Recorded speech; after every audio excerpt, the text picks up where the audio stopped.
Yo, yo, yo, yo, yo, what it is, what it could be, what it should be, what it's going to turn into. It's your man, Black. This is another episode of Black Thoughts, man. As y'all know, these are sporadic, these are random. I, I hardly ever plan them damn things out, man. It's something sparks in my mind and feel like it's something that we need to discuss as a community. So I just reach out to the powers that be, the people that I respect, the people that I know that's introspective, are able to give you an opinion or formulate an idea or a concept that's in your mind that's something that you probably never thought about before, a perspective in which you never ever thought that you would look at it from.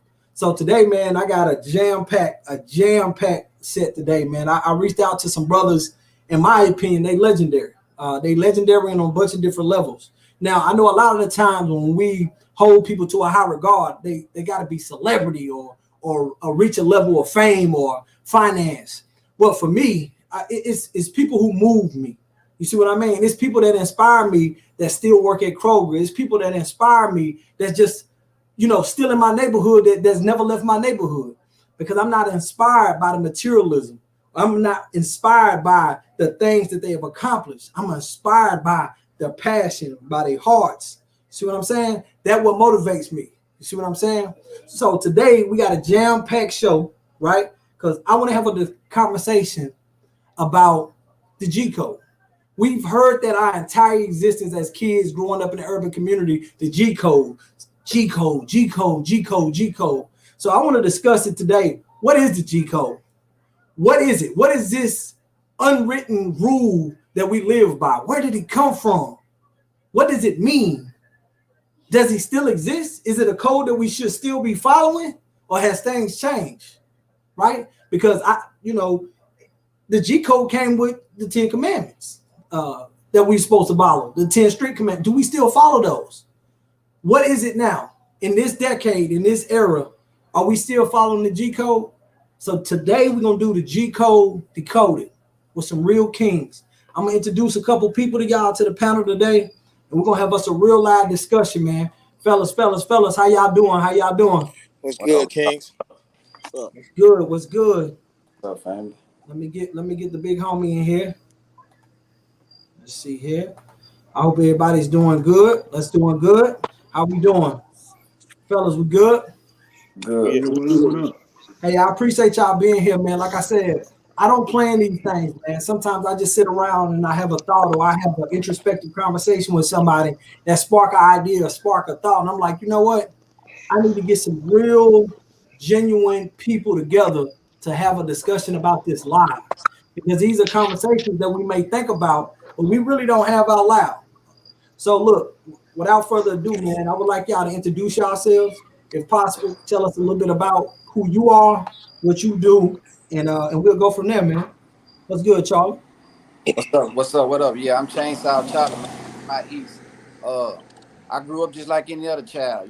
What I do is I'm a barber, I'm a teacher, I'm a father, I'm a friend. I'm a passionate person, I'm charismatic, and I try to lead my people that's from the streets into the stuck between the streets and the corporate world and try to show them it's another way to do it. All you got to do is use your mind. So that's who I am. That's what I do.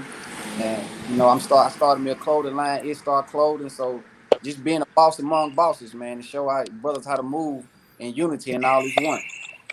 Absolutely, man. Welcome, man. Thank you for being here. Daniel, what's good, homie? What up, y'all, man? I'm Daniel Westbrooks, from out east too. Owner of Cartel Lifestyle Clothing Line. I'm a mentor. Basically, I'm just here to inspire and help people as much as I can, man. In a nutshell. Right. That's what's up, man. Thank you for being here. Big Fred, what's up, OG? What's up, home? My name Calvin Bryan. Everybody call me Big Fridge. I'm the founder of Positive Inner City Kids, which is a nonprofit organization in the inner city, helping our youth in any way we can. I'm a mentor. I'm very big in criminal justice. Any other questions y'all have, just ask them here. Yeah. Hey, you just had like a Halloween drive, didn't you? A trick or treat. Is that what you had? Yeah, I had a candy bag giveaway. We went on different sides of towns and just passed out candies. I got with a lot of the homeboys in those neighborhoods that had influence in those neighborhoods where I can come through and make the kids have a good day, man. That's what we did. We're successful. We're very successful, though. That's what's up, man. And me speaking from the people in the community, man, we appreciate those things, man. We appreciate you doing that because I know my son, he didn't go trick or treating. His mom wouldn't let him, and no matter how convinced she is that I'm gonna protect and you know and counsel any harms coming their way, she just decided not to even let them do it with COVID and stuff, man. But we appreciate you most definitely. Most definitely. Appreciate it. What's up, Larry? What's good, King? What's going on? I'm Larry Shelton. Born out east, raised out east, Salem Town area. Man, I'm just trying to right some of these wrong, man. Just trying to get back to the community, try to do something right. You know?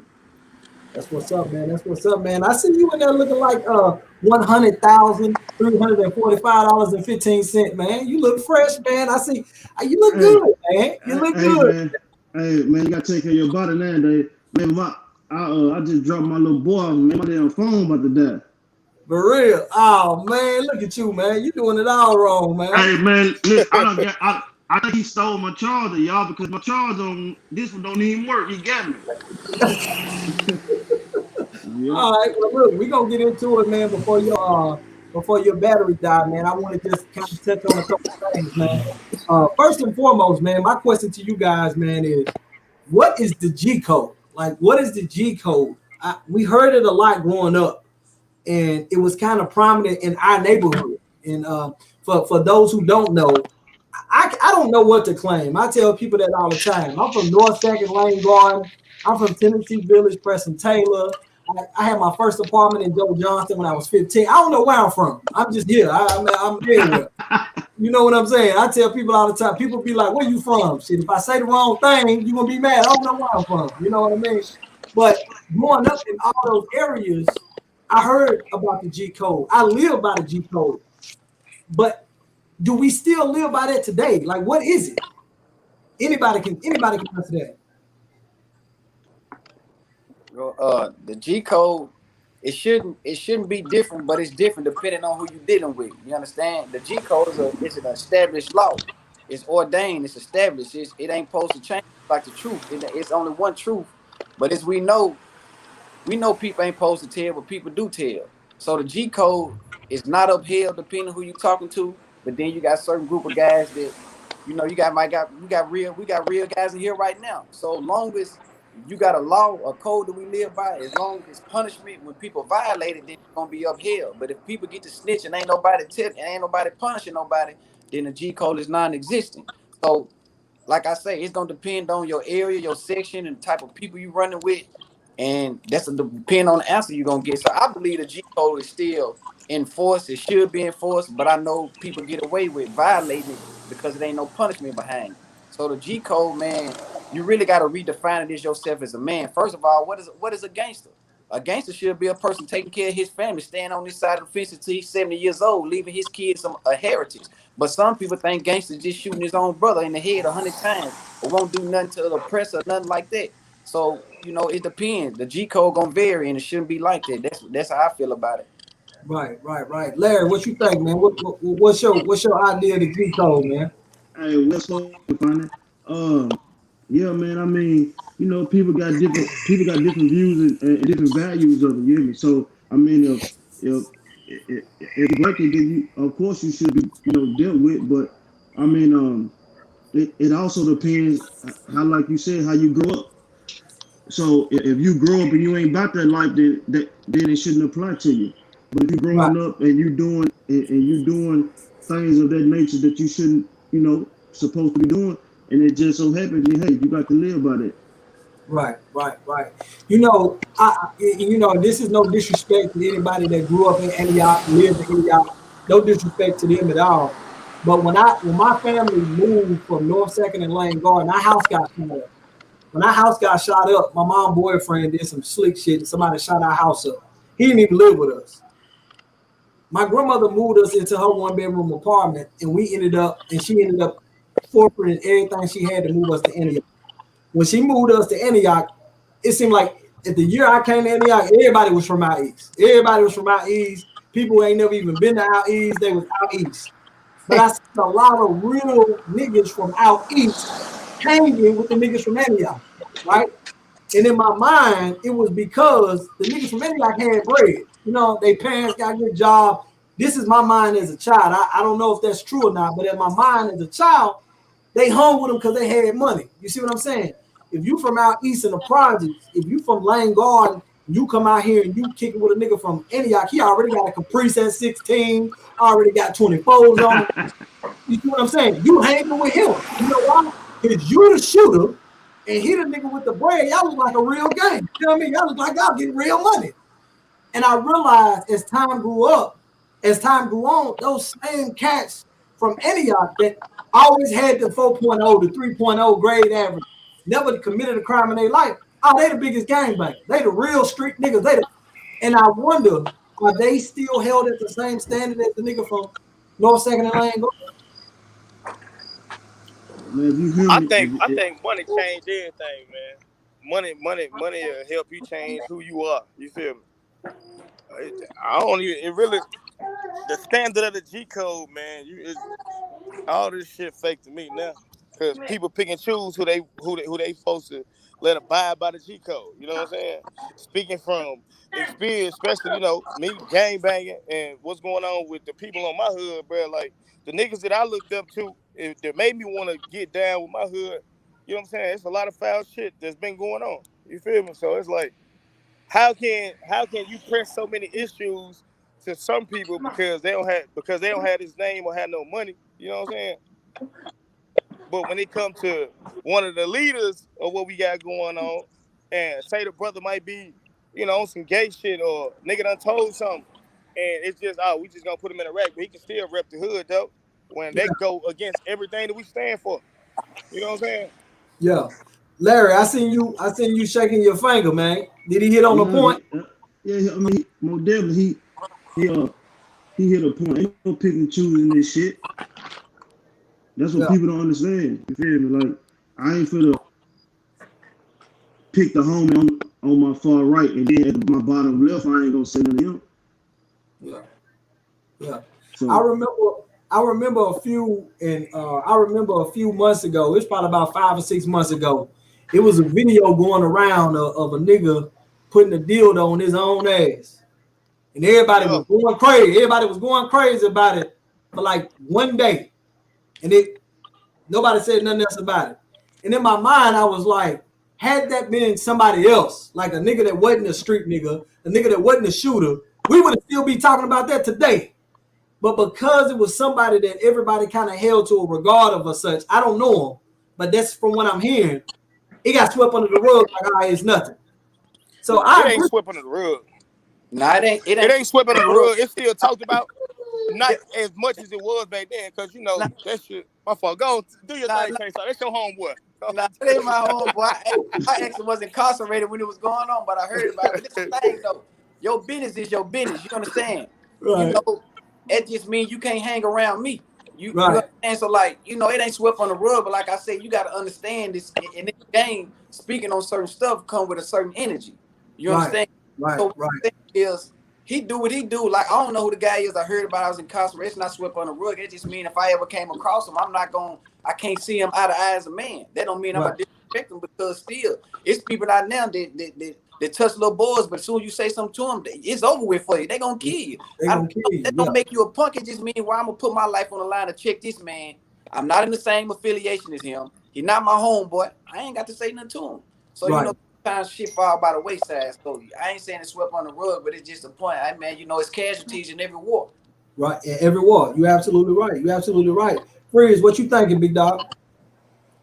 What about the G code? Yeah, I ain't gonna G code. Go ahead. Man, I just feel like it's an unwritten law, man. What's understood ain't got to be explained. Like it's accountability, man, within the neighborhood. You feel me? So within every neighborhood, we don't got no classes on what the G code is. It's really the group of individuals on how you brought up and what's expected of you. You feel me?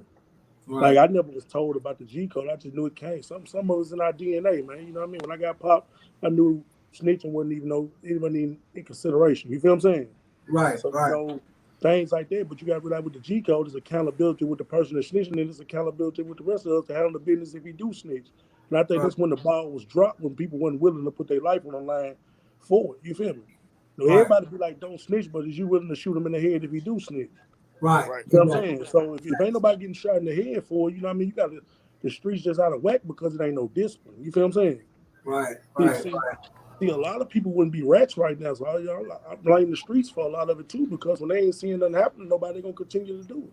Right. And you know that's the kind of this kind of on what you just said and kind of what Charlie said a moment ago. With it comes accountability, but it also comes with a casualty to come with that. Because I know when Whack 100 was saying that Nipsey had no business saying nothing to do. You know, if he thought he was a snitch, he shouldn't have said nothing, and he got what would come with that. And people was like pissed off about that. They're like, bro, you shouldn't say that. You shouldn't say that. But from what I'm hearing from y'all is he right. Like if he not your homie, he not in your circle, he not hanging with you. You shouldn't even be checking him about that. You should just stay the fuck away from him. You see what I'm saying? See, I think it's about how you say something too, though. I think a lot. What you say, bro? I think a lot of what Wack was talking about was more like, dude was known as a shooter, man. You feel what I'm saying? So, you know, you like bro was about to say, you approach people in different ways. Like, regardless if he was a rat, if you approach him about ratting on somebody, you know he a shooter. You gotta be willing to be ready for what he finna bring. Because everybody that snitch just ain't no coward ass nigga. You feel? Right. Some of them will kill, and I just think it was one of them situations when bro addressed him or whatever. Man, he took it to the level of what he knew. You feel what I'm saying? Right. So you know, it's like me right now calling somebody a rat on the internet, then I go to the store later on to get popped for it. You feel me? Right. I have to know what came with it. You feel what I'm saying? Yeah, you're absolutely right. So let me ask y'all this: with everything that's going on, because we talked about Nipsey, you know, FBG Duck, FGB Duck, the recent passing of King Von. When you see these things transpire in the media about these young brothers losing their life over altercations or disagreements, do that touch y'all at all? Because I know all of us done lost somebody close to us in our neighborhoods or people we were just cool with. Do that strike, you know, any kind of PTSD? Do you think about it at all when you see that? How do y'all process?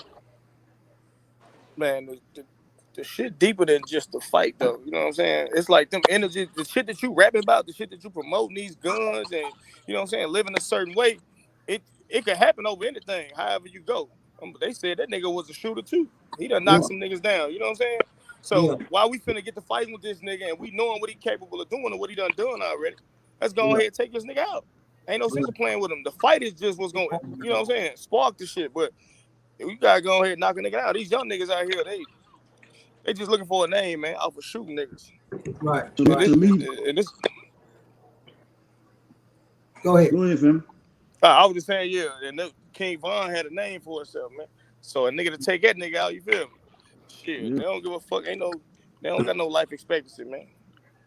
Right. Yeah.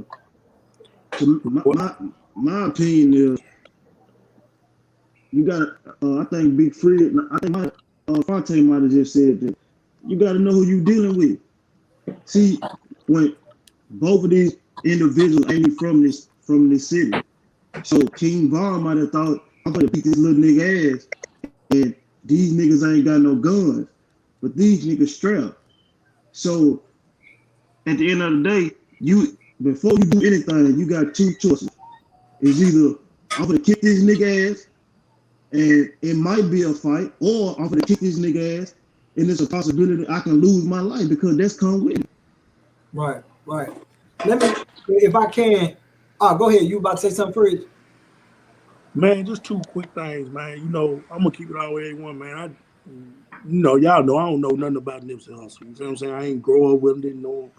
But his situation really touched me because his influence in the community, how he was known.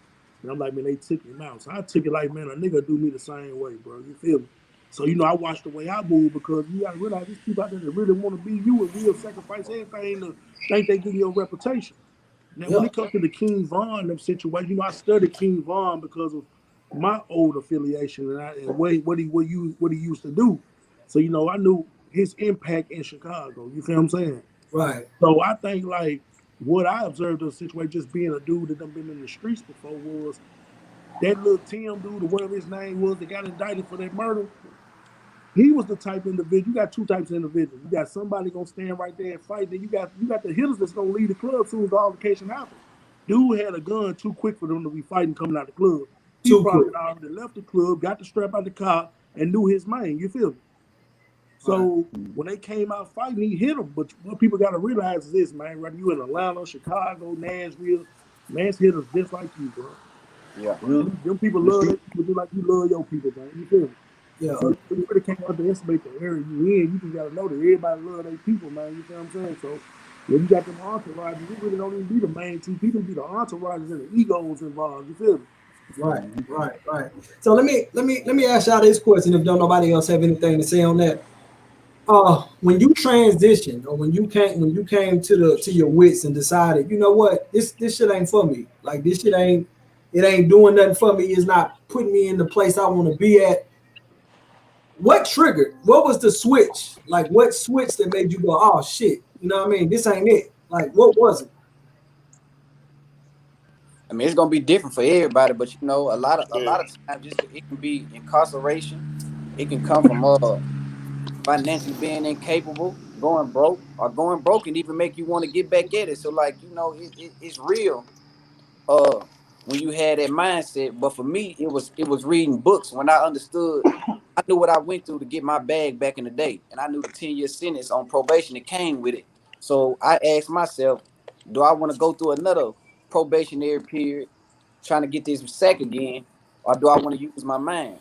So at that point, I just decided to use my mind. I understood, you know, your mind like an ATM, and your thoughts are currency. So as long as you can get your currency to manifest into the physical, you can make you some money. You just got to understand, you know, you got to act on your thoughts. So I understood as a man, I already got everything I need. All I got to do is wake up and do what I need to do. So the pivotal point with me will always be incarceration or always going through a hard and trying time. And that's gonna make you, because have you ever talked to any man that been on the streets and then he get took off the streets and you talk to him while he incarcerated, you can see his mind different. You be like, Mom, he thinking different. I mean, he talking strong, because once you get set away from everything, your mindset starts to change. You can't do nothing but use your mind. You got dudes that's incarcerated, man, they can make liquor, they can make anything being incarcerated. Like, man, how you do that, man? He really can draw. So you start using your mind when you pull it away from the streets. So you got to take that same mentality when you get free. So you got to, once you use your mind, man, all things will be added into unto you, man. Like the book say, man, seek ye first the kingdom of heaven. So once you seek yourself and know your true self, man, you ain't got to worry about nobody saying how you ain't like you used to be, because you ain't living up to that no more. Right. So that's when the pivotal moment came for me, when I understood, okay, do I want to try to get this bag and keep getting incarcerated, or do I want to use my mind? Because the streets and the corporate world the same. If you got the bag and you re-up, that's stocky. If you front four niggas, all you doing is managing them. You know what I'm saying? When they bring it back, it's the same thing as the corporate world. You just got to understand how to switch your levels of thinking. Right. Okay. Anybody else? I think for me, I caught a case with like 40 niggas that I ain't even know. You know what I'm saying? I ain't get caught with no drugs, I ain't get caught with no money, no guns, no nothing. And they were trying to give a nigga 25 years off of that. I said, if I make it out this situation, shit, it's over with. I gotta what Chainsaw was talking about, change my mindset. If I can make $100,000 in the streets off of drugs, I can do this. I can make this shit like way more just using my mind, coming up with a business. Just like you said, you gotta apply the same hustle that you have, the same shit that you're doing in the streets. You gotta do it on the corporate level though. It's all about changing your mind though, and how far you want to take it. Hey, I remember I was actually with you one time. I was like standing next to you one time when a guy was like, "Oh, your name such and such." Oh, yes, you was on that case, wasn't you? Like, yeah. He's like, "Oh, what's good, man? I ain't never met you before." Right. 40-some niggas, bro. And then out of them 40, ain't no telling how many niggas told. You know what I'm saying? Yeah, I was like, dang, how many niggas was on that case? You was like, a lot. Like, man, I'm gonna tell you what did it for me though. I swear to God, we was down in Blackwood, man, and I'm telling the nigga about a nigga that I don't know, but they say on my case that was been telling, right? And a nigga was like, yeah, I still fuck with the nigga. Nigga ain't told on me shit. Nigga still give me the sack. You feel me? I'm like, nigga, what? It's over with. You know what I'm saying? Cause they go that G code again, man. This shit gone out the window. Ain't no G code. Yeah. It's there. It's just niggas act like it don't exist because ain't no consequences coming behind nobody actions. I figure shit. A nigga can have it made up. A nigga can come you can come from anywhere in the world and decide that you want to sell dope. And I already had a mindset that if I get caught, I'm gonna tell on the nigga. Man. You know what I'm saying? So they don't give a fuck. Right. They gonna go out here, get this bread, run it up, and then when they get caught, guess what? They probably done met plenty niggas in the city already who got it. Now they gonna do is give up a couple of them. Yeah, I remember I was listening. I don't know if y'all know who Cheerio is from out west. When I was They young, got killed. Yeah, when I was young, I was hearing Cheerio have a conversation with somebody that was older than me. And I feel like he was talking, I don't know if y'all know James Truitt. I think he was talking to James Truitt, I think. And he told James Truitt, he said, you know what? A nigga can use snitching as a get out of jail free pass, meaning they already got that in their goals. Like, look, I'm gonna sell dope, I'm gonna get caught, I'm gonna snitch, I'm gonna get 6 months. Shit, I'm ready. Like they already got back to yeah. They already pre-telling. Yeah, what was you about to say, Fred? No, I was agreeing with y'all. Okay. What you? All right. So my next question. So, Fridge, what was the click for you? Was your time incarcerated your click for you too? Yeah, man. I mean, like, look, bro, I was so much in my neighborhood, bro. You know, just sports. Like, majority of my popularity came from sports, bro. You feel me? All So right. I was so much of a big pillar in my neighborhood, and just seeing that a nigga will put on a wire on me in the middle of the projects, bro, 3 times. Yeah. That was enough, bro. You know, I thought that only happened in the movies, and I thought niggas knew not to do nothing like that to me. But it wasn't just it wasn't just that, man. It was rough, but it was like it's hard being in the game that any nigga that can wake up any day and say, I'm gonna take Chainsaw life from him today. I'm gonna take Daniel life from them. You know what I mean? Just saying I'm gonna go tell on them, man. I can't put my life in people's hands. Then when I got to prison, bro, you know, I always been a stand-up guy, bro. But when I had to be in positions where I had to ride with niggas that I didn't even know, like from Nashville, Memphis, Chattanooga, Knoxville. You telling me this nigga can be on some junkie shit and pop something off and I got to ride? I just feel like I wasn't no man because I wasn't making my own decisions. So fuck all that ride or die shit for the gang or whatever it was. I feel like, nigga, I'm letting myself down by riding with this monkey ass nigga I don't even know. That's like a nigga walking in our meeting right now. He pops something off and we got to go. Yeah. Nah, I said I ain't going to do that. You feel what I'm saying? Yeah. That was enough for me. You feel me? I remember when I was in when I first moved in, because the first apartment that I ever had, I paid for was Dodge City. When I was moving into the apartment, somebody broke into the apartment before I even got my shit off the truck. So I was like, oh yeah, I can't. I'm like, yeah, I can't live here. So, so I moved to Joe Johnston, right by the basketball court. And I never forget, I was talking to a cat man, and him and his baby mom got into it, and he ended up smacking and doing some shit to his baby mom. Now, either he was a vice lord or blood. He was one of them gang members. I don't remember. But her brother was another gang. So they ended up clashing right there in the damn apartment complex.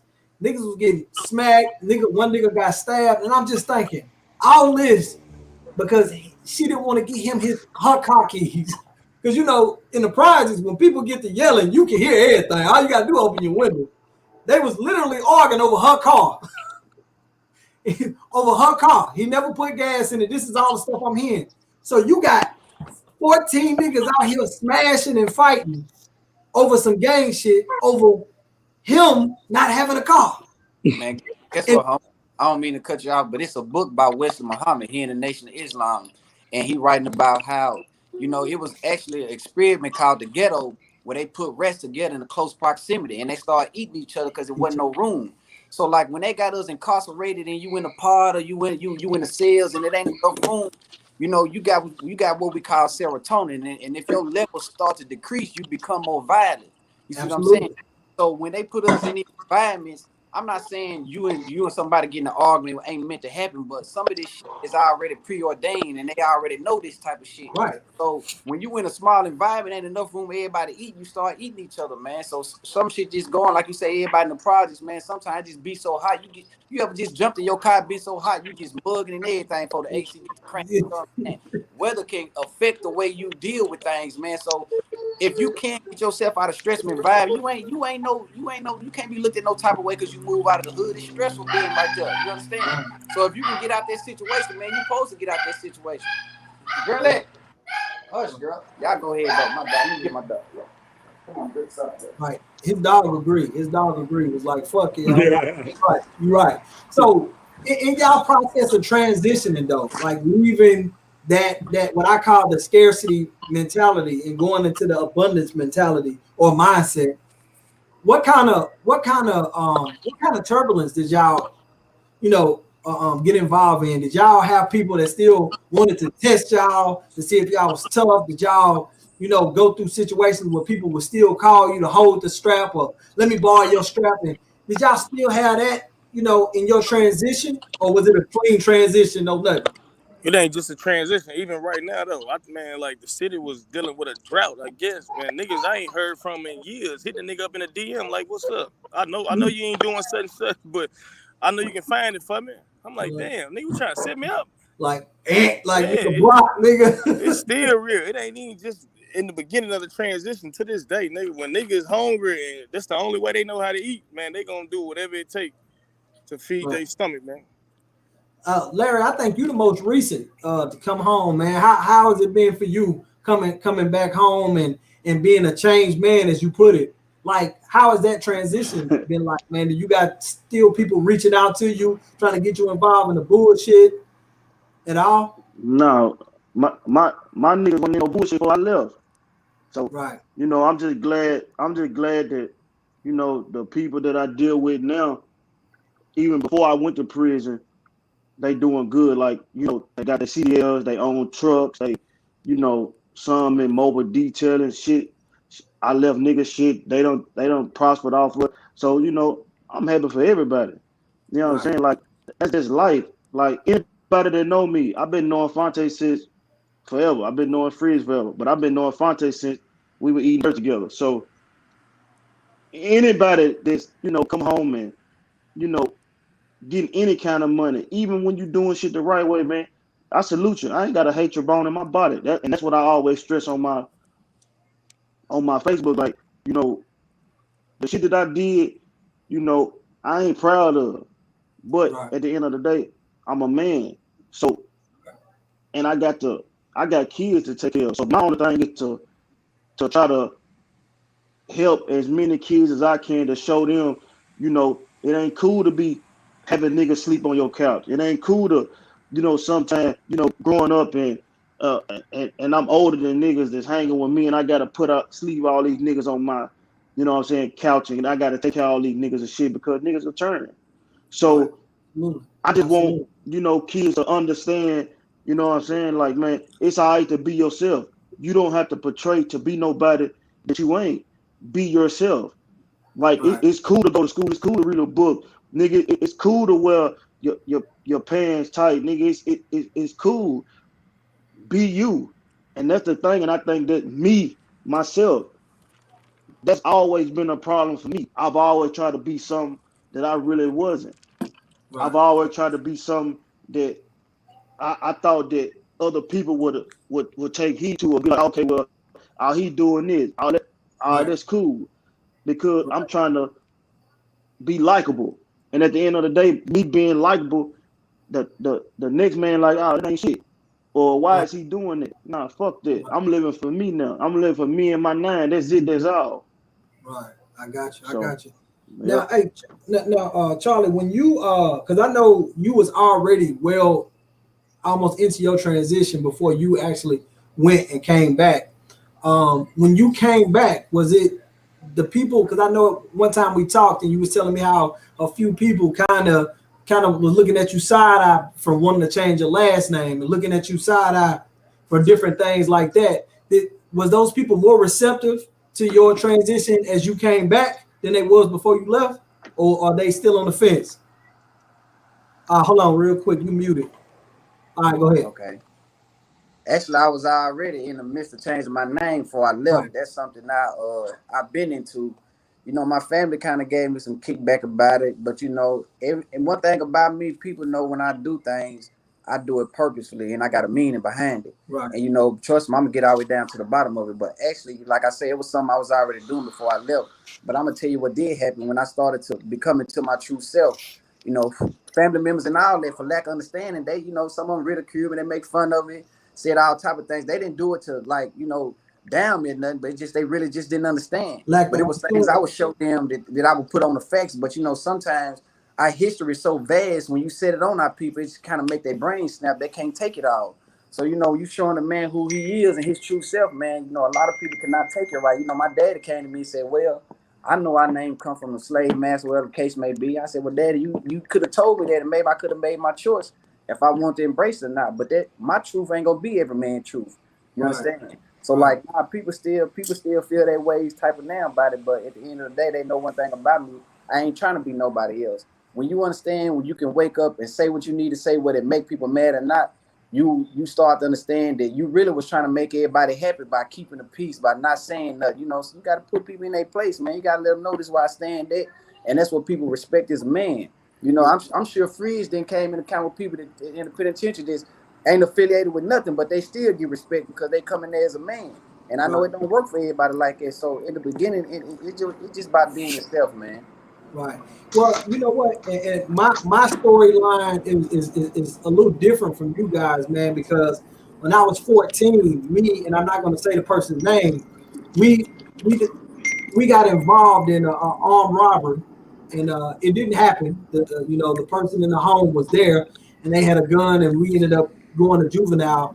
And that person, people, I ain't gonna say they hold him to a high regard, but before he passed, he was kind of known as a real nigga. But he snitched on me, and even though it was his whole idea, it was his plan, it was everything. The only thing that kept me from going to juvenile, I mean, from going to jail, was his mom heard him tell me the plan and tell me what the fuck to do and when to do it, and she told on him. Now, after we got out, and after he got out, of course, I stayed the fuck away from him. But that kind of started my mind shifting into maybe this shit ain't that cool. You know, maybe this ain't the thing to do. So the problem that I encounter now as a 36-year-old man is I don't have the street rep. You see what I'm saying? Because my mind got turned at 14. You know, of course, I did little shit growing up, you know, in my teens and in my I sold dope. I've been in shootouts. I did all that little extra shit, but never to the level of where I'm gonna get caught and go to prison. You know what I'm saying? So a lot of people who don't know me, because I don't talk, I don't run around and tell people I did this, I know this nigga. I don't do that. It's easy for them to pin the tail on me as being lame or being fake, which I don't profess to be a gangster, a thug, a street. I don't do none of that. I'm me. And I noticed that a lot of the times that the energy that I possess, whether it's king energy, what Charlie would say, or God energy, they kind of take that as, he tougher than me. You know what I mean? Do y'all encounter that often? Do y'all encounter? Because one thing that I noticed that if I have a disagreement with a dude, it can't be just a disagreement. It got to be a shootout, a fight. We got to do all that because it can't just be, I just disagree with you. Because they look at me as, I guess, I don't know, a super thug, I guess. I don't know how the fuck they look at me. Do y'all ever encounter that at all? Or is it just me? Man, they gonna do what they gonna do at the end of the day, but hell no. At the end of the day, so they know a person know what they gonna do. Right. They know if they gonna know if they gonna take it there from the moment they see you. So it ain't about what they done heard. It ain't about what they see or whatever. If they know that if it's gonna go down, it's gonna go down. So hell no. Hey, you on mute? Hold on, Fred. Yeah. And my situation kind of tricky, man. I say tricky because I know how individuals think. You feel me? And with my transition, it wasn't no hard transition, man. It was just kind of like placing myself at the right place at the right time. What I mean by that, due to my, I was more like an enforcer, man. I was a leader, and I was the type person that, I stood up for what I believed in. It was never no negativity, but people feel what they don't understand. I always been a big dude. I always hear the rumors and this and that. Like, I can knock one dude out, but I can score 3 touchdowns in the same day. People gonna talk about everybody knocked out. You feel what I'm saying? So you're right. My transition was more like getting people from around me, man. Like, to be honest, I've never had a problem with an individual just because he wanted a problem with me. It's like I was always taking up for somebody. You feel me? Right. And with my transition, it's more like I used to talk to my mom while I was locked up. She used to always tell me, like, look, man, you done did 10.5 years in prison. All these guys survive. You need to let them survive when you get out. You feel me? Right. So my challenge was more like not stepping up to the plate, being the hero trying to take up for these guys. You feel what I'm saying? Right. So what I did is I substituted all the street dudes that I was messing with and substituted and put kids in my life. You feel what I'm saying? To Yeah. make a difference in these kids, like because when you ahead of some man or you calling the shot, so called what people say, it's like running a daycare with these niggas. You feel me? Right. So these niggas gotta call you for this, that, and the other. You honestly just dealing with everybody's problems. You feel what I'm saying? Now on the Right. flip side of what you were saying, more like, man, I've been by myself more in these last 2 years than I have my whole life. You feel what I'm saying? Yeah. Because I can pick and choose who I deal with. A dude can't get in the car with me just because he's GD, or he can't come around me just because he affiliated with something. So, you know, my big thing is like, I know ain't nobody gonna come to me about nothing. Right. But it's the ones that are sneaking come to you. You feel what I'm saying? A lot of people don't like the decisions that I made. You feel what I'm saying? So they won't never say, Fridge, you made a weak decision or this, that. It's like hating their heart. So, you know, when you're dealing with things What? like that, you never You know. know what? You know what used to happen to me? I'm the same way. I'm a protector. That's just me. Yeah. I can have a homeboy, right? My homeboy ain't in no street shit. He ain't no street nigga. He do nothing street.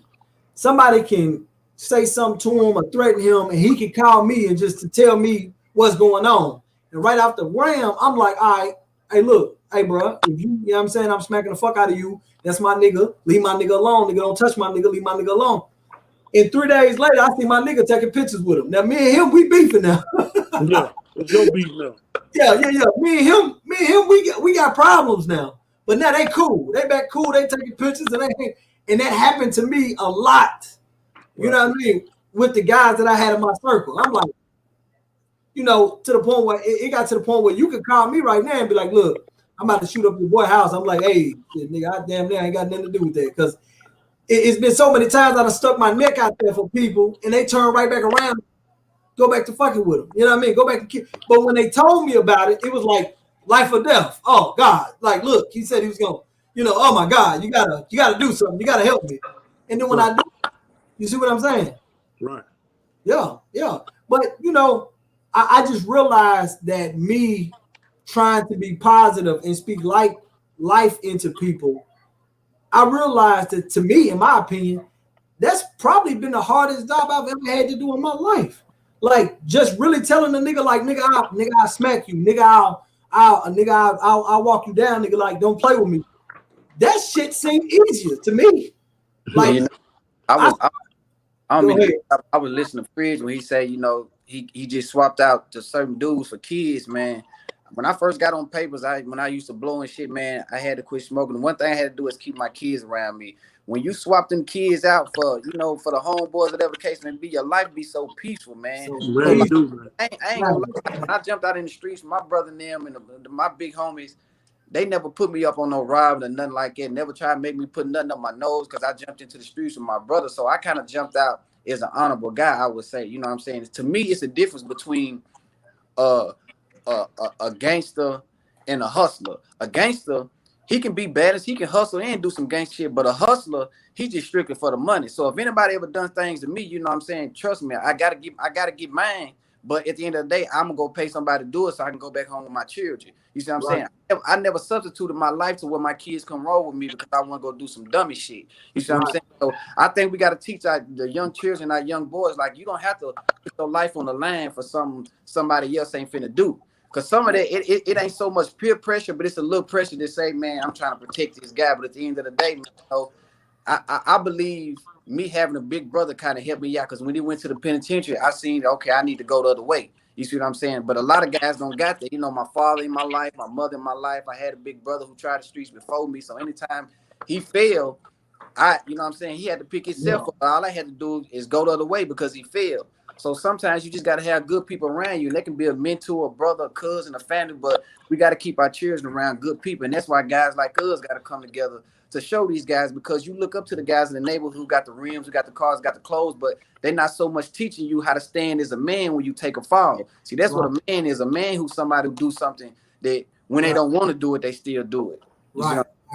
Yeah, and see, and that's a good point to piggyback off with the kids, because I remember a long time ago I was listening to the Charlemagne podcast, Brilliant Idiots, and they were talking about the people in other countries, how they feel comfortable strapping themselves to a bomb or flying a plane into a building. He like, they don't have nothing to value in their country. So being closer to Allah is like the closest thing to them. Like they down with that. Like we up here, like we got pools in our backyard that we swimming in. They ain't even got fresh water to drink.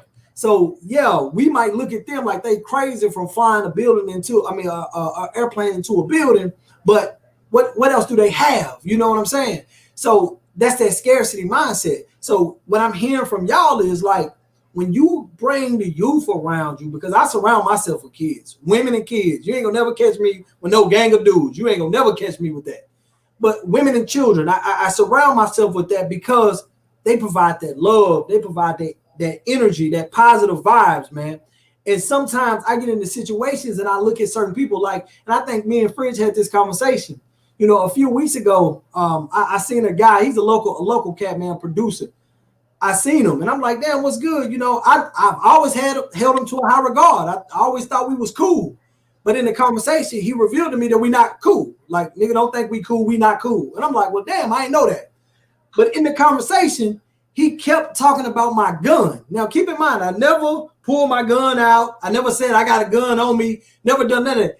I'm assuming he know I sell gun accessories, so he assumed that I got a gun. So he just kept saying, well, you going to kill me? You going to kill me? He kept trying to get me to fight him or to do something. And I'm just looking like, if I were to fight you right now, it's not going to end right here. Because if I win, I got to fucking deal with this every day. Because if you win, you got to deal with this every fucking day. I'm not finna shoot you because we're in a black-owned fucking plaza. You know, it was so much going on. And in my mind, I was thinking, why are you not thinking about none of this? Let me interject for 7 seconds. This is how it's gonna take. You selling gun accessory, that's what we talking about. You gotta always be important about knowing what you're doing. You selling gun accessory, what else is a man supposed to think if he think he got an issue with you besides you have your gun on you? So this goes out to the young brothers that think they can rap about guns and tote these guns and show off money, but think nothing don't come with it. Because a person can only meet you on the level that they met their cell phone. So you might not be a bad guy, but the fact that you selling gun accessories, it comes with a certain type of energy, especially when you're dealing with an individual who like your own kind, or probably from a European who just like to buy guns. So he can only meet you on the level that he met himself as. Yeah, but the whole thing is you are the aggressor. Why you keep talking to me about the gun you think I got when you aggressive? When you are aggressive. I keep looking at this man. I'm like, look, bro, I don't want no problems out of you. I don't want no problems. I don't want nothing. I'm walking away. No problem. And he just kept going. And it's like he almost wanted like, kill me, nigga. Kill me. I ain't got nothing to live for. Kill me. And it's like, why? Like, what? Like, why? But I see that quite often, and it makes me wonder, like, do you not have kids that you want to live for? Do you not have a career that you want to live for? Like, I still get royalty checks for songs I did in 2008. I'm cool, nigga. I'm straight. Like, trust me. I don't want to die. I'm cool. I don't want to go to jail or nothing. But hearing y'all talk about kids, Fridge, I know you just had a child. I know Larry got a tribe. You know what I'm saying? How important is it? I mean, how much of your children influence it changed you and make you look at things like, damn, it's different. And I know, Daniel, bro, you stay mentoring, and I think you got children too, don't you? He just showed his little girl. See, yeah. Let me what you say? She's running around right now. Right here, man. Yeah, man. My son in another room watching SpongeBob. I can hear it in the background. You know what I mean? But how what is the teachings that y'all teach y'all children, man, to try to keep them, to kind of sway them away from the same traumas we've been through? Because I'm gonna be honest, the other day I called my son a roach, and he told me I don't even know what that is, man. Like, he was like, I don't even know what that is. Like, what is the teachings that y'all are pouring into y'all children, man? Right now, at her age, respect and having manners, you know what I'm saying? And discipline. Shit. Make sure she listening, doing what she told to do. Okay. You know what I'm saying? Man, I ain't gonna lie, ain't none of our parents raised us to be the way we is. So you gotta do something a little different than what your parents did. So on the real, they emulate what they see. So what I do is I try to let them learn by observing. So I just read books in front of my children. Get what they do? They jump up in my lap and then they start liking to read. Because sometimes you can be a father. Let's just say you are coaching basketball. You can be so hard on your son about trying to play basketball. He get old and he don't even want to deal with it at all. Right. So you got to give them that little freedom, because every spirit off inside of them is seeking freedom. So they'll rebel a little bit if it be too much. So just do what you want them to do. So if you emulate something, then they gonna emulate it themselves. So that's what I see different. That's how I put reading into their hands. Right. Larry, what's up with you, Larry? You know, my oldest 22. Yeah. So I just try to do things different, man. Like when it comes to my kids, you know, first off, kids are so smart these days because there's so much technology and they can learn. You can give them a phone, they're gonna figure it out. They're 2-3 years old. So I mean, just try to do things different, man, and just pay attention to them. That's the most important thing, because kids are so, everything is on social media. You got Twitter on social media, you got everything on social media. Right. So it's easy for them to be influenced by it. But also, we as parents and we as fathers, we have to set an example and let them know, like, okay, this ain't the way. You should be doing this. You should be doing that. So, I commend everybody that's even trying. You might have women and men, might not be financially stable. They can't get what their children need and want at the time. I commend everybody for trying. But you know what? Your kids will still love you, though. Your kids will still love you long as you in their life, man. That's what we be getting wrong at, man. You be thinking because we can't do financially. You just thinking you ain't living right or whatever the case. Every man want to be able to protect and provide. That's our natural instinct. You know what I'm saying? But them kids still gonna love you, man. So they'll just tell you, Dad, I ain't studying the money. You know what I'm saying? Spending that time with them. Right. That's gonna be vital, because I can still call on my daddy to this day, man. And it's an honor to be able to call my daddy. Every time I pull up on my daddy's house, man, I cannot pull up over that man's house without him trying to teach me something. I pulled up the other day, I had a little scratch on my truck. He like, oh no, son, we gotta fix. I'm like, look, Dad, I'm trying to pull off. But it's always a lesson. But at the end of the day, I really like he was hospitalized about 2 months ago for about 5 weeks, and I was missing that. You know what I'm saying? My life was flashing before my eyes, all the stuff he was teaching me. So at the end of the day, man, just as long as you in their life, man, they can call on you when they go through something. They gonna always respect you, man. They gonna always respect you. I was talking to a little young cat the other day. He was telling me that his son's birthday was coming up. He was like, man, he ain't got no job. He ain't got no car, but he was like, man, my son's birthday coming up. I gotta do what I gotta do to get him something. And I was like, no, you don't, nigga. He's 4. He don't even know his birthday coming up. The only reason why he know his birthday coming up is because you told him his birthday is coming up. He not expecting nothing from you. He don't want nothing from you. He like, but it's his birthday, so you don't get your son up for his birthday. I said, I don't. I get my son something the day before, 3 days after. He don't care. As long as he see me, I can bring him a gift every day and tell him every day is his birthday. He won't know no different. You know what I mean? But we program ourselves to believe that materialistic items is the most important thing to a child. They don't care about none of that, man. Nothing, not at all. Are you? I think you on mute. If you want to talk, I think you on mute. What was you gonna say? Yeah. Oh, I'm new to fatherhood, bro. I just had a 1 year old, man. Congratulations, man. She's a year old. No. She just turned a year old, man. She got you got a little girl too. Yeah, it's all. Hey, bro, for real, man. I'm talking about, man, and how it changed me, bro. It's like, it's different when you got your own kid, bro. I always play stepdaddy, bro. You feel what I'm saying? But when you got that one to call you daddy, that's you. It's a different. And the way I do my mentoring, bro. Now I ain't gonna lie, it's a lot of little dudes out here, bro, that just really, man, have my blood pressure on 100, bro. And by me having a little girl now, man, made me double back into them. Like, man, look, this is what my daughter's left with, these individuals in life, man. So if I can change as many guys and young men as I can, man, to make it when I'm dead and gone a better world for her, man, I'm gonna do whatever I gotta do, bro. You feel me? I think like the biggest thing was like knowing that you ain't always in control of everything when it comes to your kids, man. You feel what I'm saying? So, I just had to take a different approach, man. Right now, I can't teach her too. I think he went out. Like, oh. Can y'all hear me, bro? Yeah. Your screen went out, but we can hear you. Yeah. So what I do, bro, I just try to come from a different aspect, man, like health-wise. Like, my little girl, bro, she ain't ate no meat before. I mean, she's not on no beef and pork and keep going out. Now, man, we going through life, man. It starts with our belly, man. You feel what I'm saying? Yeah. I got a lot of ways to like diabetes and things Uh-huh. like that. I just want to teach my child different. Like my girl get on me like, what's she supposed to eat? It's a lot of things to eat, man. I just don't want her to be used to eating all these bad foods and stuff. And then when she get older, she got high risk of high blood pressure, diabetes, and all that. So I just try to help her from that point of view right now, just because they don't know what's good and what's bad. Right. So if she ain't never tried a cold drink or ate pork or nothing, Right. she don't know the difference. You feel me? Right. Hey, you on mute, Daniel.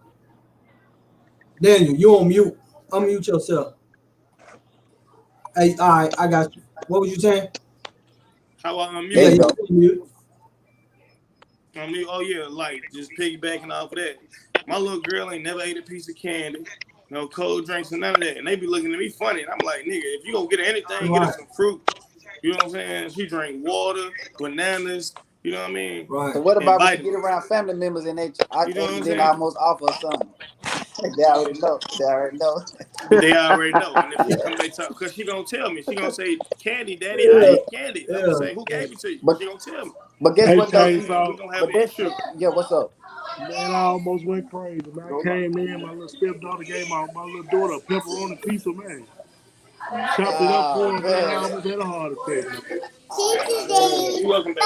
And see, look, that's how people was looking at me. You know, of course I'm Muslim, so I don't eat pork. But people, when they don't understand something, man, they'll still try to offer it to your kids after you done already stood on your square and said, look, we ain't doing this. So it's the same thing when you transition. People might still try to hold you to something how they grew up.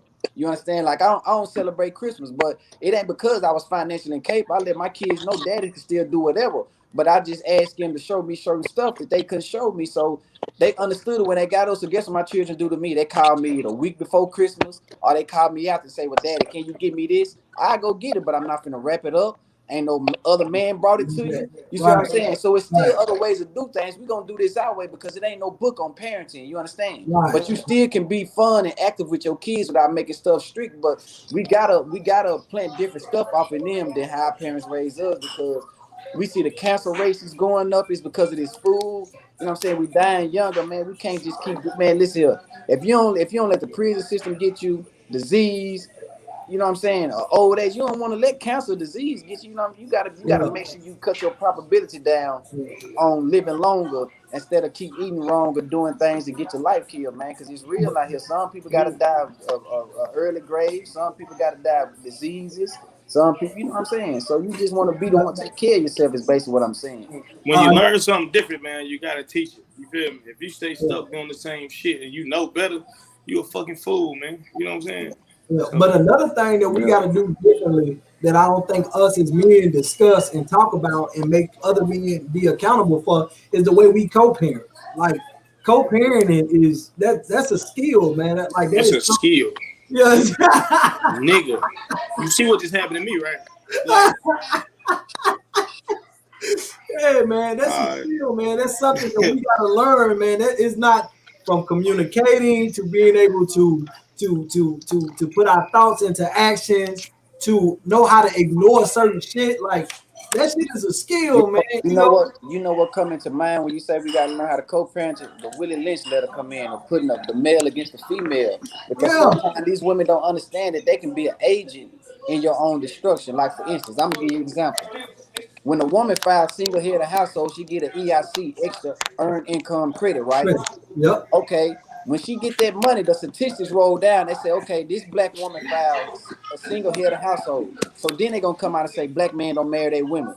We got 40 million black women in America and 39 million of them filed single head of household. So they're gonna say black men don't marry their women. And then the money they get, it make them look at the father like, I don't need you. You know what I'm saying? I get this from that. Or they get Section 8. They tell you can't no man be there. That's separating the man and the woman again. So you got to understand sometimes I don't want the food stamps because I know that's going to put the father on child support. You see what I'm saying? So, but women don't understand that, and they'll take these things from the pimp, which is the state, but then they come back after the father. So like, when I'm hearing you talk about that, I'm thinking about the Willie Lynch letter when you talk about co-parenting, because some of these women, you know how easy it is for them to say, they father deadbeat because they so used to their mothers and grandmama saying that the moment you can't deliver and up to their expectations, they'll say you ain't shit. But really you active. But you got the right, you know what I'm saying? We fall by the waistline, but that don't mean they ain't gonna my children got everything they need. You know what I'm saying? But everything they want, they might not have it, but they're gonna have everything they need. But let Well, you my not be able to deliver on that. So the woman, you know what I'm saying? So it's just hard to co-parent you when you deal with an incompetent woman, don't understand it. Until you have that baby, you don't really know how they gonna act until you ain't with them no more. When my son was born, I'm in the hospital. I went up there. It was like the third day. It was like right when they got ready to be released. I went up there, and when we from, we got a spider sense. My spider sense tingling like a motherfucker. I'm like, man, what the fuck going on? And I see her mom folding a piece of paper up and putting it to the side and being slick, and I'm like, what the fuck? She up there filing for what you call that shit? WIC or something. Yeah, she filing for WIC. So I'm grabbing the thing. I said, what the fuck you need with this? Nigga, I work 2 whole goddamn jobs. What the fuck you need with this? So then later on, probably like a few months later, she tell me, because she didn't think I was going to be in my son's life. I said, as long as you know me, I've been around kids my whole life. You get mad at me because I spend more time with other people's kids than I do with you. How the hell you don't think I'm not going to be there? Right. But it ain't got nothing to do with me. It got something to do with what she done seen. She projected that shit on me. You see what I'm saying? We fight. It's a stick when we fight as a people, man. But despite what they think, man, black fathers are active. Yeah. And they active, man. You can look around at all of us just right here. This 5 out of 5 right here. Yeah. And we don't see. So we changing that mentality, but it got to happen over time because it took these folks 400 years to get us in this position to even try to say, you know what I'm saying? We were like, even in slavery, we were still with a man and a woman. Even during the civil rights, you still had the man and the woman standing beside each other. This is just some new shit. Right. This is some new shit. And these women get so stuck on I'm independent. They think independent mean that they ain't supposed to have no man. No, that ain't what they mean. But that's how they take it on. But you don't hear no other nationalities of women speaking about how they independent, how they don't need no man. So that's what I'm saying. It's a mindset again that they think independent mean that they ain't got to have no man and everything on their own. That ain't what that mean. Right. But yeah, so look, I want to go on and wrap up the conversation, man, because I don't want to take too much time. I know Free's got to go save the world and shit. In a nutshell, though, in a whole, bro, the G code is still live and kicking. It's still something that if you dabble in that world, in that realm, in that life, it is something that it's an unwritten code that you must follow. Correct? Yeah. To some degree, you know what I'm saying? I think the G code is you supposed to still follow this shit, man. It's rocking. The reason why I'm out the street because I know I don't even want to, you know what I mean? Shit, it's rocking, man. I ain't living to them standards no more. You feel me? But the way they doing shit right now, I don't even know what. Look here, listen here, and I'm not from Chicago, but let's just use this synopsis for a minute. King Von was on camera with his situation, right? You got homeboys that seen this happen. Now let's just say the killer didn't get caught, but King Von mama come to the homeboys and like, hey man, y'all seen who done that to my son. Y'all need to go tell the police. What you supposed to do? I'm not saying nobody to answer this, but these are the type of situations you can put yourself in. You understand? So if you live by the sword, you die by it. This is why you need to wake up and be an honorable guy, so you don't got to deal with certain energies. You understand? Because you can be guilty by association, but you can also be guilty by assimilation. Whoever you assimilate with, you're gonna take on their energies. Look, I was talking to somebody a couple months ago, and I was telling them how I don't take pictures. I was like, I don't take no pictures. I don't take pictures. If you see a picture, somebody took it of me when I wasn't looking. I don't take pictures. And I was explaining to them why. Like when MySpace first came out, you remember how people could be in your top 5, your top 5 friends list. I'll never forget. I was in JCUC Projects. I'm over there in JCUC Projects chilling. And a nigga said, I didn't say his name, and he was saying somebody owed him some money. He was like, I keep calling him, and he ain't answering. This man went to MySpace, saw 2 people in his top friend list that he knew. He called him and said, hey, if you don't tell the motherfucker bring me my money, I'm gonna shoot your mama house up. That nigga called that motherfucker in like 8 minutes. He was like, hey, bro, I said I'm coming, bro. Why you tripping? And because of that, I don't take pictures. I don't want to know. Because if I get into some shit, or if you Hey, what's don't up? like me, I don't want you to know who I'm kicking it with. I got PTSD from this. I know for a fact that's not a life that I want to be involved in. So I got one question. So is the G code universal or do it change depending on who the people is? Because I think it should be universal. The fact that if it can change and be different for different people, I think you got the right to opt out and say, you know what, that don't make you less of a man. It just means you shouldn't live by it no more. Far I as think like, when you live go ahead. when you live in that lifestyle, there's certain standards that you gotta help. You know what I'm saying? Like you don't, if you in the streets, you know you don't tell nothing. You know you don't do no gay shit. It's them standards of living that you gotta live by. You feel But me? is that the fact though? Is that the fact?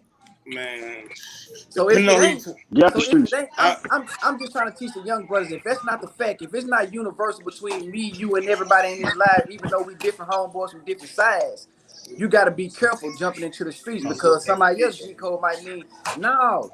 I didn't know I was gonna get busted with 100 of them. They were gonna give me. They was gonna lock my mom up, and I was gonna have to tell to get my mama out. You see what I'm saying? Yeah. You don't think about them situations. This is what I'm telling you. The G code changed from different people, so you got the right to say I opt out because I'm not portraying to be a gangster because I know what come with that because I know everybody's rules ain't my rules. Hey, ain't the same Right. rule? Don't Ain't that no rules. don't that same rule apply between traveling and driving? Well, what is it? You know what's going on, man. We ain't gonna get into all that, Right. man. Don't get me started, man. Hey, Listen to that's me, the thing. man. Hey, I'm traveling. That Yeah. rule don't apply to me. But that's how it is though. You know what I'm saying? You know what I'm saying? The universe, you got, that's how it is. You right.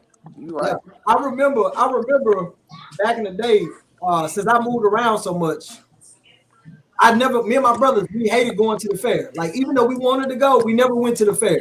Because when we went to the fair, the niggas from out east be beefing with the niggas from out south. The niggas from out south be beefing with the niggas from out west. And here we are, we know everybody.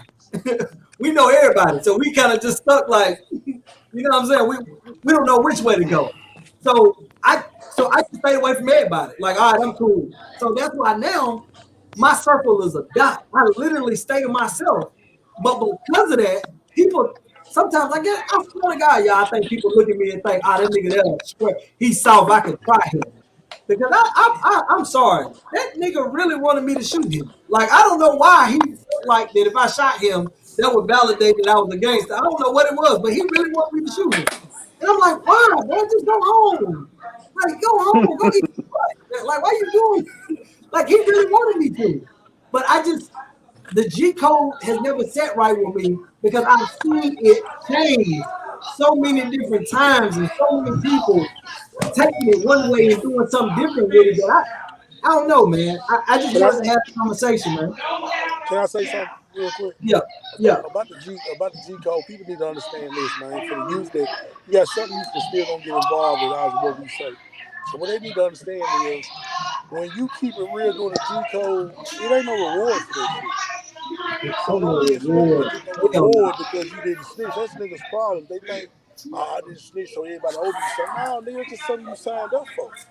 Furthermore, you gotta know that when these regular citizens out here that didn't sign up for this street shit and didn't do this G code shit, when they catch you doing illegal activities, they didn't snitch on you. Now they reported you. Right, So, right. so you know, when you're doing illegal activities, you got to move a certain way. So I hate when motherfuckers be like, man, go take care. Like you got people that really tell you go take care of this witness or something. Man, you done shot a nigga in broad daylight, nigga. What you Right. what do? Kill the whole neighborhood? The maintenance man there, goddamn right, cause you killed a nigga in broad daylight. Don't let them niggas fool you with this fake ass G code They shit don't, they neither. don't Because understand this this nigga shit, had you man. killing goddamn everybody in Kroger. So he done shot a nigga in Kroger. Yeah. That motherfucker said the maintenance man, everybody gotta go. That nigga done do that shit in broad daylight at 2 o'clock in the afternoon. Motherfucker want you to kill all the witnesses. Yeah, Yeah, everybody for don't real. live by the G code. That's the only people that signed up for this street shit. It's an unwritten law. So when you get caught doing illegal activity by these civilians, man, don't put your homeboy in no position to try to get a person a murder charge because you did some stupid shit. You feel what I'm saying? Right, So right, it got to be understood because some of these youngsters, man, they cowards, bro. You feel what I'm saying? A lot of them cowards. They really not like us the way we grew up. That's why right. they so willing to listen to a song go blow a nigga brains out of their mama say, my son ain't never hurt nobody. He done robbed the whole neighborhood and they mama say my son ain't never did nothing to nobody. Right. So you know what I mean? We dealing with a different group of people, man. We just gotta give them all the good and the bad, man. You feel me? Yeah. Then dealing with the parents who allow that shit though. You feel me? Like they be knowing what their kids out here doing, and then get the crime when they get caught for this shit. You feel me? Yeah. Or die. Yeah.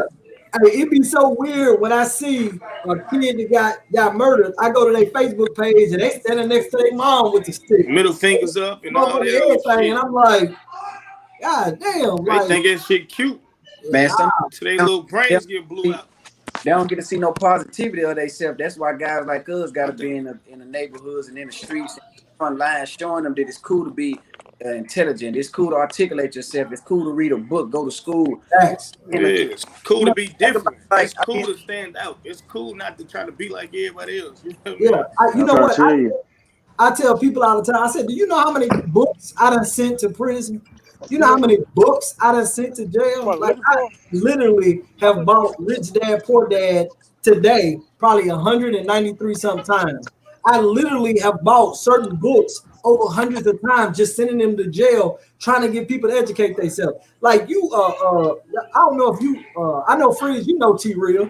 Man, if T Real call me and say call such and such on 3-way, you know what I say? What does it say on chapter 5 of 48 Laws of Power? If he can't tell me, I'm hanging up. Nigga, you ain't never doing nothing. No, I'm not keep connecting niggas and you can't even pick up a book. You ain't doing nothing. You know what I mean? But signing off, what words of encouragement or what words would y'all give to, because right now it's a woman by the name of Tennille Antoinette. She said, thank you for the interview. I made my son sit and watch this. If her son is still watching this right now, I don't know how old he is. I don't know this woman. What would y'all say? Can y'all speak to him as if though he was sitting right in front of you? What advice would y'all give him? Think larger than your current situation. You know what I'm saying? Don't sit here and settle for whatever environment you in and call yourself a product of this environment, man. Make some better decisions and choices and rise above it and be yourself. I would tell them, get you a skill, man. Because we seen through this corona, they laid certain people off and told them they non-essential workers. And told them, they basically just told you ain't important. But people like they can work on cars, they can cut hair, they can use their hands, they got a skill. This ain't gonna never go out. So find a skill and stick to it, and then you're gonna always make some money. Because if you wake up and you fish every day, you're gonna go home with some fish. Right. Hey, that's some good advice, and I'm gonna tell you why.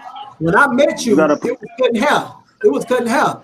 Right. I never desired to cut hair. I told you that. I never wanted to cut hair. I ain't cut hair since I seen you. But guess what? If shit go down and my damn business stop going and my money get funny, I'm gonna be right beside you, chopping it up because I went to school and got the skill. You know what I mean? And that's the only reason why I wanted it. I didn't want to cut hair, but I wanted it as a plan B, C, or D, just in case the other three didn't work. But what you got, Larry? No, just agreeing with the other two guys. I mean, yeah, man, you know, you got to put those guns down, man. And then I think I see Jaleesa. Yeah. She said, so if it's fair to say we have to get Pumpkin. What up, light skin? She said, so if it's fair to say we got to get the parents to follow in order to make kids lead. Most definitely, because it started within the household. Absolutely. Because if you see your son carrying a gun, you need to pop his ass upside the head and take it. If you see your son doing wrong, you need to handle it. If you see your daughter that's 13, 14 years old, that's outside smoking weed on the porch or texting some dude, you need to beat her ass. You need to do it starts within. Yeah. So, you know, that's just my opinion. We definitely got to get the parents because the first womb is in the school. Kids can come out with trauma based off the mom and daddy fighting while the child is in the womb. That's why a lot of people play their children music while the child is in the womb. Yeah, we get it. And your kids are past. Well, it's my turn. When we was in slavery, they understood if I take this ignorant man and this ignorant woman and I breed them, I'm gonna get a slave-like child. So when you got two men and women that's laying down and they got trauma and they create a child, okay, that child. So a woman has to understand her power to be able to shift the way her children think. So you cannot be cast and spelled about the father of your child because y'all not together, because that will cause them drama. They either gonna see you lying or they gonna see it's true, and they gonna grow up and they gonna see man in that manner. They gonna think, well, it's cool for me to have a man that's running them out of my house. That's what my mama did, whatever the case may be. So yes, the parents, it's not just a woman, but the parents, both of them must be liable for what they're doing, so the children can follow them because they're gonna emulate them. So these parents have to start reading books too, though, because through this corona, we seen that some parents didn't even know how to help their children out with homework. Yeah, and that's the sad part. Children gonna be lost if the parents ain't got no guidance. Right. What would you say in phrase? That's a good point, Charlie. What? I'm muted. Yeah, you got to unmute, big fella. You in the store getting cookies, ain't you? And you got to unmute yourself. Since you muted, you got to unmute yourself. You didn't want us hear you putting them gummy bears in your pocket. The damn package stuff. Okay, what was you saying? Well, so what was the question again, bro? What advice I got for people? Yeah. To Neely Internet said, thank you for the interview. She made her son sit down and watch it. What advice would you give for him if he's still watching? Man, my advice, man, I mean, like I give to him and the rest of the youth or anybody, man. Don't make yourself have to go through something that you don't have to, man. You know, a wise man learn from his mistakes, but even wiser man learn from others. You see what I'm saying?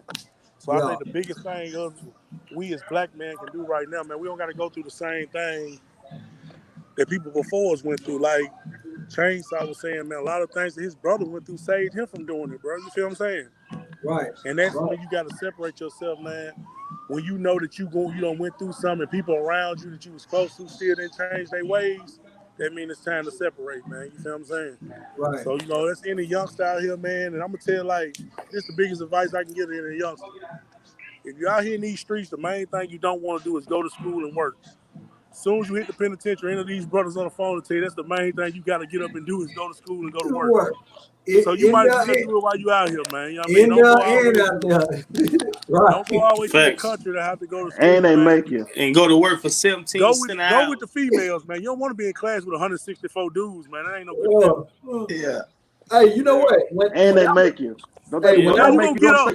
Yeah. Hey, Larry, you gonna get up or you gonna go to the hole, nigga? Which one? Fuck you, man.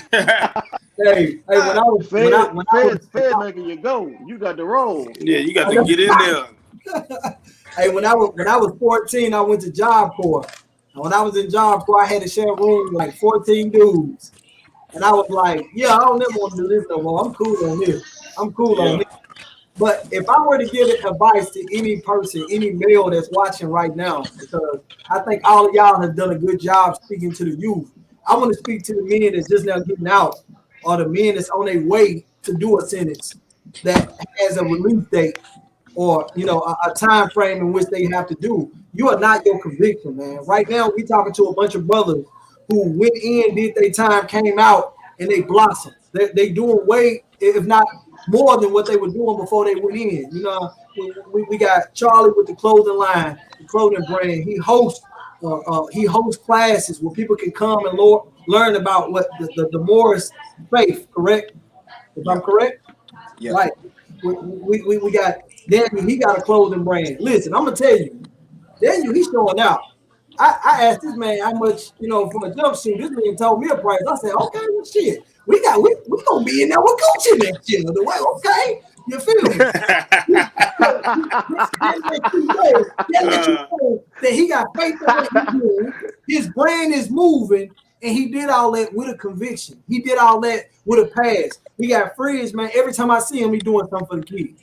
He's doing something for the kids, and I know a third of the candy that he bought was for him. But he still gave the kids some. He didn't have to, but he did. You feel me? But everybody, man, Larry, man, I know you got some things in the works, man. What you got going on? Yeah. Man?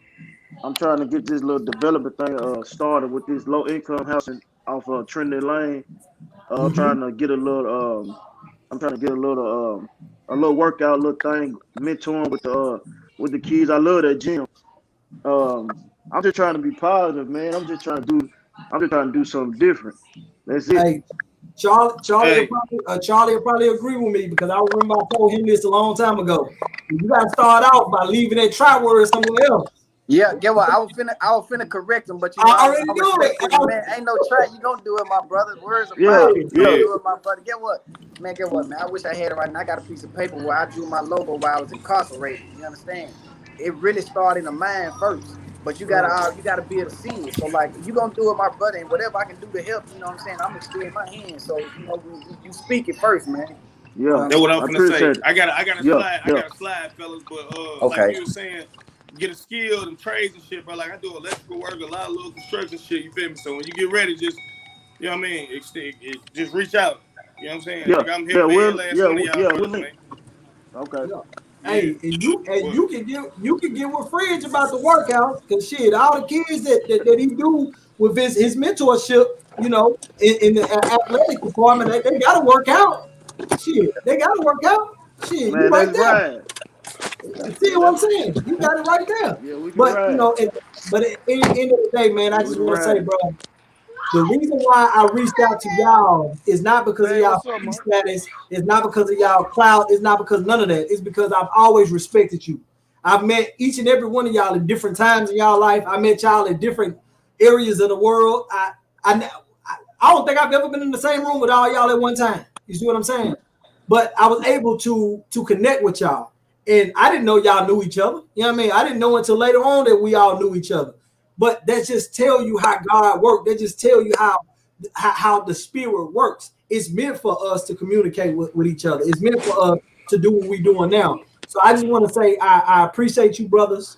You know, you guys inspire me, man. When I see y'all post, when I see Larry in the gym and I got that donut in my hand, I'm like, yeah, I ain't gonna never get looking like this motherfucker with the donut. You know what I mean? Yeah. So I appreciate y'all, man. Like I swear to God, I do. I appreciate y'all. Thank y'all Yeah, for taking the time out to do this. Y'all didn't have to. Y'all could have made 1,000 excuses. So I appreciate y'all, man. Most definitely. Most definitely. I want to say one thing though. If her son's still watching, man, read you some books, man. A Yeah. lot of the history and a lot of the books that you get in school, they're not gonna be yeah, fulfilling to your appetite. But once you get out of school and you get to buy the books that you like, you will latch on to your vast history, and you get to see people that look like you throughout history that done things that they never taught you about. To go way past Martin Luther King or Malcolm X, go back to ancient times. So once you read them books, you'll be able to see that your people done great things, and it'll give you a sense of pride. So in adults too, man, start what's reading the name books, of man. some good books? That's the name of some good books. You can get The Destruction of Civilization by Chancellor Williams. You can get that'll tell you about all our ancient civilizations. You can get Rocks Cry Out by Horace Butler. That'll tell you about our history over here in America. You can get I always want to get a dictionary, get you some good dictionaries, The Black Law Dictionary. Black's Law Dictionary. And this one thing that I would need everybody to read: get the Constitution, man. If you live on this side of America and you ain't never read the Constitution, you playing yourself out, man. Because if you don't got this is the fundamental principle that everybody got to operate on. Everybody, the teacher from a policeman, they take an oath on this Constitution. So if they violate it, you need to know how they are in violation. So get the Constitution too. If you live in North America. Right. Absolutely. Absolutely. Fred, you signing off. You got anything you want to sign off with? Man, I want to sign out with this, man. You know, anybody can go through anything, man. You know, anybody make mistakes. But the biggest thing is, man, capitalizing off your mistakes and, man, turning your mess into a message.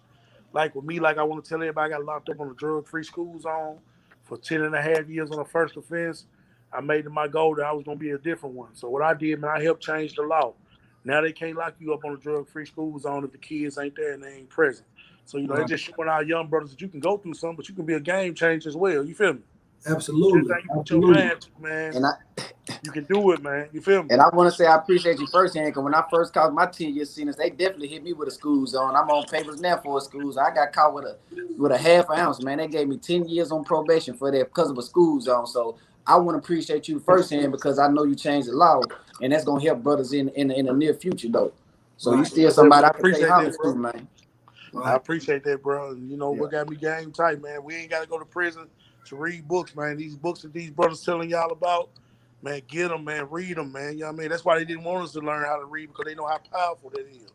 You know what I'm saying? So let's Right. make something out of it, man. And not to get political or nothing, man. Before I go out, man, you know, a president has been picked, y'all, man, but it's still we hold him accountable as well, man. So we can't get relaxed as a people. We got to continue to apply pressure, man. You feel what I'm saying? And we'll get our results. That's all I got, man. Great message. For anybody that's listening, if y'all need books, y'all can holler Chainsaw Charlie on Instagram. I also sell ebooks. I got all the ebooks you want. I even got the Black Law Dictionary on ebook. I mostly be giving them things out for free, man. You give me $5, I slang about 5 or 6 books on ebook. So ebooks, reach out if you need that. This show right here is sponsored by G Street Gun Accessories and More. So if anybody that needs the firearm training, the Second Amendment, you need to practice it. You need to move in that because at this time, as he said, we got a new president, but that don't mean things is gonna get easier for us. You know what I mean? If you want to reach out to any of the brothers here, their Facebook name is their Facebook name. Their name on here is their Facebook name, so you can reach out to them and chop it up with them, man. But I thank y'all, brothers, man. I really do. I appreciate y'all. I hope y'all keep walking in y'all light, keep walking in y'all purpose. And hey, let me ask y'all a question: have I always been the same nigga? Or have I changed since y'all? You always been ugly, man. Hey, you was dangerous, man. You was a little ugly. Nah, you been the same. Hey, come on, bro, man. You 100, bro. I love you, bro. Yeah. You 100. I mean, hey, you got me fucked up. I thought I got cute. You done fucked me up. Now I gotta go work out. But no, man, I just wanted that, man. I just wanted that, man, because I know so many people all over this city, man, from moving around so much. And I just always wonder, man, am I the same person that I changed? Do I act tough? You know what I mean? Because, you know, a lot of the times I hear people say, he think he got it. And I'm like, nah, I'm still broke, man. I'm still broke. But I don't want to hold y'all up, man. I appreciate y'all. Thank y'all. If y'all need me for anything, Larry, you already know what it is with me. Charlie, y'all, Fridge, I know you got some more candy. Just holler at me. I'm coming to get some. It's your man, Black Man. This is Black Thoughts. I appreciate y'all. Love y'all. Thank you. Bye. Love y'all, man. Y'all get it, man. All right. What's up, bro?